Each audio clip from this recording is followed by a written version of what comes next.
You know what kills more men over 50 than disease? Fragility. Not the kind doctors diagnose, the kind that sneaks up when you can't lift your grandkid, can't get off the floor without grabbing something, can't walk to the mailbox without your back screaming. While gyms are packed with guys grinding through the same bench press routines that stopped working a decade ago, there's a completely different approach that rebuilds what actually matters. Functional strength that makes you feel 25 again. Military training has known this secret for decades. It's not about how much you lift, it's about how your body moves under pressure. These 5 unconventional exercises will rebuild you from the ground up. Standing halos aren't about shoulders. They're about rebuilding the rotational power you've been losing since your 40s. Every time you twist to grab something from the back seat, reach overhead to a cabinet, or turn quickly, that's rotational strength. And it's the first thing that disappears when you're locked into forward-facing gym machines. This one movement pattern reactivates everything. Here's what most guys miss. Your shoulders don't work in isolation. They're connected to your core, your hips, your entire kinetic chain. When you halo a weight around your head, you're forcing every stabilizer muscle to fire in sequence. That's not bodybuilding. That's functional armor against real-world injuries. Grab a kettlebell or dumbbell, 10 to 15 pounds to start. Hold it upside down by the horns at chest level. Now circle it around your head, slowly. Keep your core locked, ribs down. Don't let your lower back arch. The weight passes behind your head around the other side, back to center. That's 1 rep. Your neck stays neutral, eyes forward. You should feel your abs working harder than your shoulders. If you don't, you're moving too fast.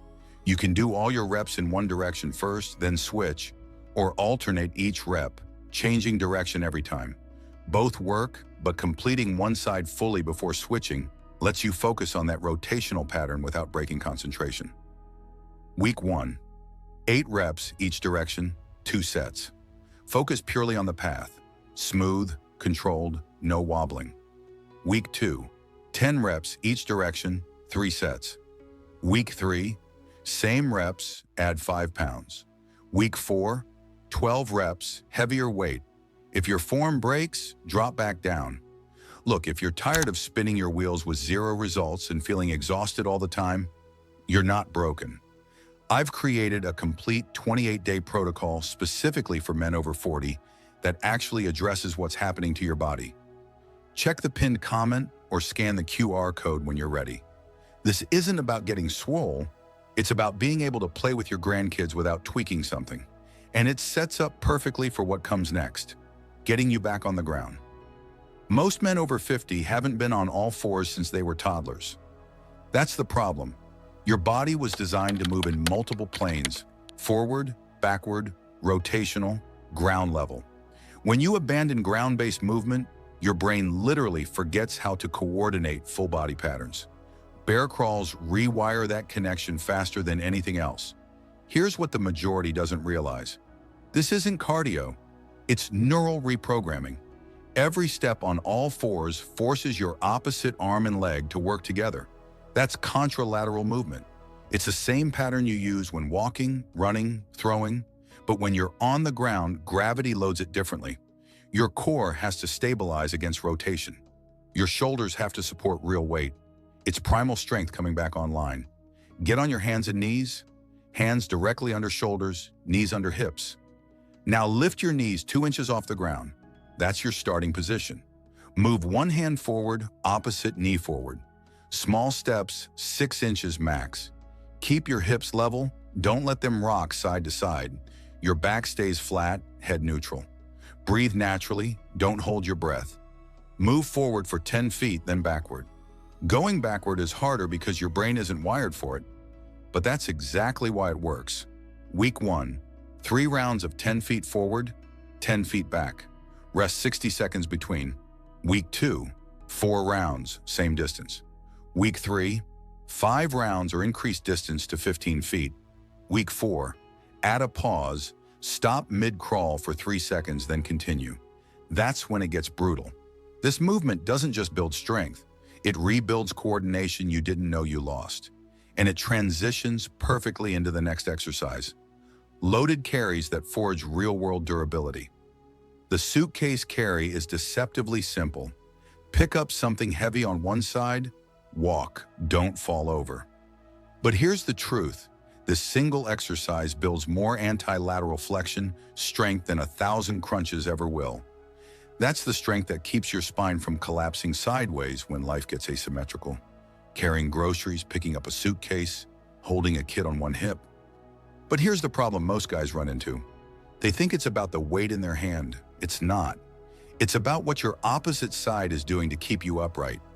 When you're holding 50 pounds on your right, your left obliques, glutes, and entire kinetic chain are firing overtime to prevent you from tipping. That's anti-movement, resisting force instead of creating it. That's what keeps your back bulletproof in real life. Grab a heavy kettlebell or dumbbell. Start with 35 to 50 pounds depending on your strength. Stand tall, weight in one hand hanging at your side. Now walk. But don't just walk. Actively pull your shoulder down away from your ear, pack it tight. Your torso stays vertical, no leaning toward or away from the weight. Eyes forward, chest up. Take deliberate steps, 20 to 30 feet out, turn around, come back. That's one set. Switch hands, repeat.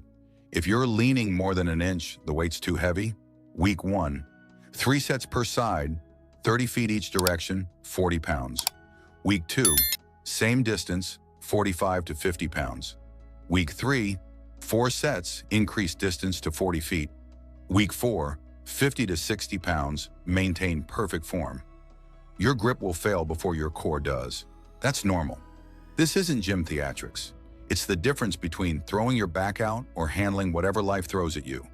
And it pairs perfectly with the next carry variation that adds a whole new dimension. The waiter's walk takes everything brutal about the suitcase carry and flips it vertical.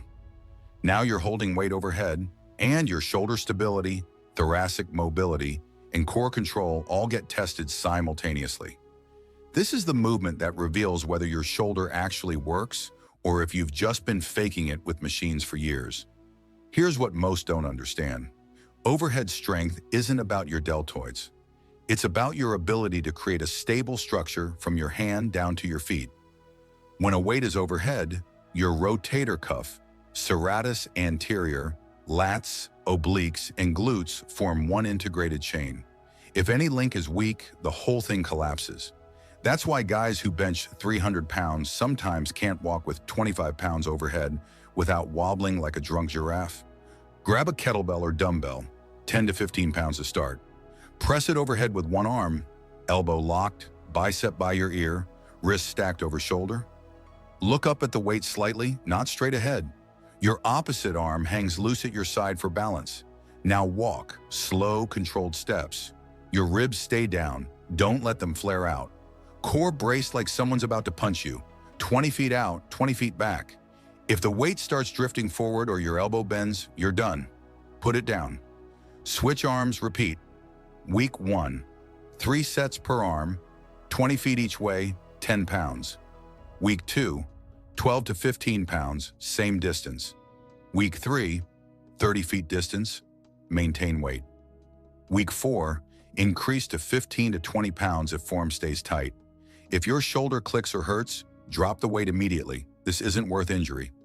This builds shoulder resilience that translates to everything. Reaching overhead, carrying things, even sleeping without waking up with a dead arm. Which brings us to the final exercise that might be the most important of all. The dead hang is the ultimate truth teller. Grab a bar, hang there, see how long you last. Most men over 50 can't hold on for 10 seconds. That's not just grip weakness. That's a preview of how fast you're losing functional strength everywhere. Grip strength correlates directly with longevity. Studies show men who can't hang for 30 seconds have significantly higher mortality rates. This isn't motivation, it's data. Here's what people miss about hanging. It's not just your hands. Your entire posterior chain gets decompressed. Your spine lengthens. Your shoulders get traction they haven't felt in decades. All those years hunched over desks, steering wheels, phones, hanging reverses that. It's like hitting the reset button on your posture. Plus, it builds crushing grip strength that translates to everything. Opening jars, carrying groceries, not dropping things constantly. Find a pull-up bar or anything you can hang from that supports your weight. Jump up, grab it with both hands, palms facing away. Hang. That's it. Let your body go completely loose, shoulders up by your ears, arms straight, feet off the ground. Don't swing, don't kick. Just hang and breathe. Your shoulders will scream at first. Your forearms will burn. When you can't hold anymore, step down, don't drop. If you can't hang with straight arms yet, use a box to keep some weight on your feet. Gradually reduce the assistance. Week 1, 3 hangs of 10 seconds each. 60 seconds rest between. Week 2, 15 seconds, 3 hangs. Week 3, 20 seconds, 4 hangs.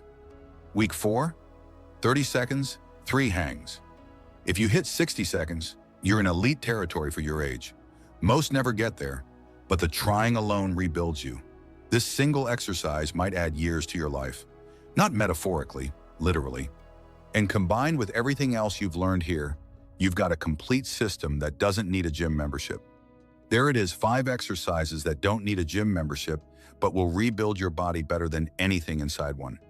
You've got rotational power from halos, full body coordination from bear crawls, bulletproof core from suitcase carries, overhead stability from waiter's walks, and longevity building grip from dead hangs. The question is, will you actually do them or just nod and forget by tomorrow? Your body doesn't care about your excuses. It only responds to what you actually put it through. Start with 1, build from there. If this hit home, subscribe and turn on notifications. There's a lot more where this came from. Now get off the couch and start moving.